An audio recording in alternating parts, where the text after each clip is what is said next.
नमस्कार जी। आज मैं आपको एक कहानी सुनाती हूँ।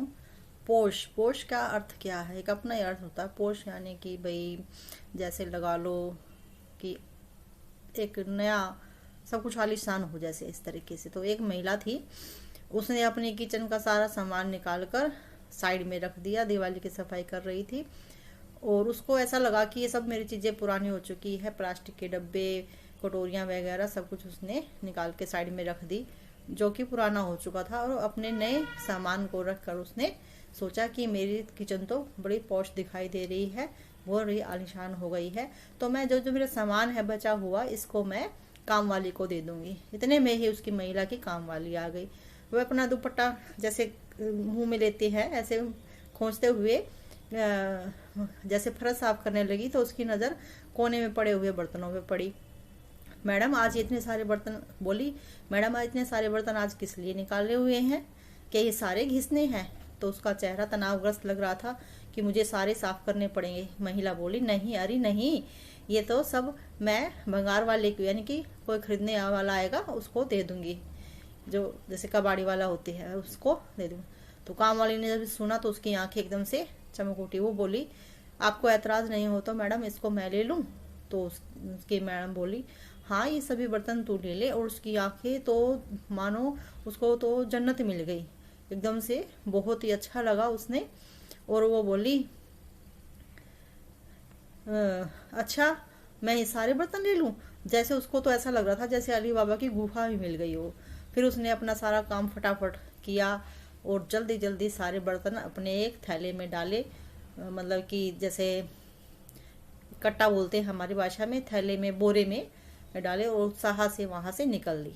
अपने घर की तरफ जैसे चली तो ऐसा लग रहा था कि जैसे उसके 4-5 पाँव लग गए। आज तो इतनी खुशी के मारी वह भागी दौड़ी गई अपने घर पे। और घर आते ही उसने कुछ भी नहीं किया, सबसे पहले सामान रखा और ना ही उसने पानी पिया। और सभी सामान को, अपने जो उसका जो पहले का सामान था उसको उसने निकाल कर साइड में रख दिया। और नया सामान जो जो कि जहाँ पर वो काम करती थी वहां से महिला ने जो दिया था, उसके लिए तो वो खराब था, लेकिन इसके लिए पोष था। तो इसने लाके अपने रसोई में, जब मतलब कमरा ही था, कमरे के अंदर ही उसने किनारे में एक कोने में अपनी पॉश रसोई बना ली और सारा सामान साइड में रख दिया। जो बचा टूटे फूटे बर्तन थे उसके, जो भी थे। इतने में एक भिखारी आ गया। मैया कुछ खाने पीने को दोगे आप? जैसे वो आया तो उसने सोचा कि मैं ऐसा करती हूँ, इसको वैसे देने लगी जैसे। तो उसके पास कुछ भी नहीं था, वो हाथ में ही ले रहा था खाना। तो उसने सोचा कि ये जो मेरा पुराना बचा हुआ है, ये मैं अपने बर्तन, पतीले, टेढ़े मेढ़े चम्मच, जो भी कुछ है, मैं इसको ला के दे देती हूँ। तो उसने एक भगोना ला के उसको दे दिया भिखारी को कि इसमें डाल ले।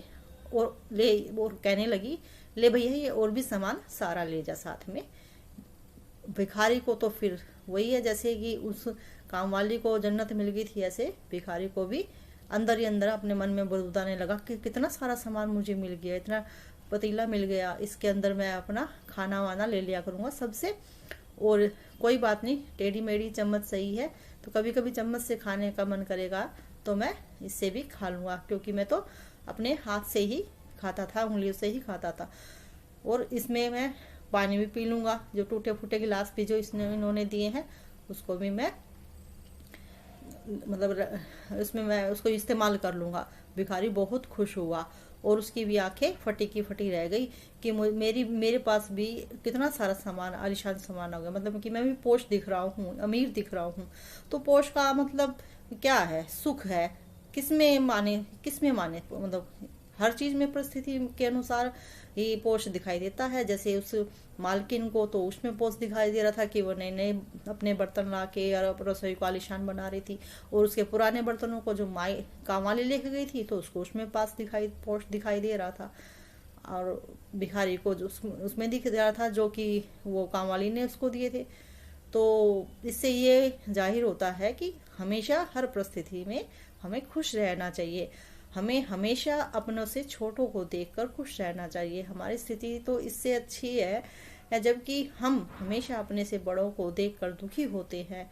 यही हमारे दुख का सबसे बड़ा कारण है। तो आपको शायद थोड़ा बहुत, जैसा मुझे आता था, आपको भी पोष का मतलब समझ गए होंगे। मेरे मानना तो ये है कि हर परिस्थिति में खुश रहना ही पोष है। नमस्ते जी। और आपको मेरी अगर कहानी अच्छी लगी हो तो कृपया करके चैनल को सब्सक्राइब कर लो। सब्सक्राइब करने के बाद बेल बटन ज़रूर दबाना, और कृपया करके कुछ तो वीडियो पूरी देख ही लिया करो। 1-2 मिनट की वीडियो, 2 मिनट की वीडियो सभी को देखनी चाहिए कम से कम। वैसे तो कहानी वगैरह की देखनी है तो पूरी देखनी पड़ती है, तभी कुछ मतलब समझ में आता है। मैं आप सबसे फिर एक बार अनुरोध करती हूँ कि कृपया चैनल को सब्सक्राइब करें, शेयर करें वीडियो को, और कमेंट करें। आपके कमेंट से हमें मोटिवेशन मिलती है। नमस्ते जी।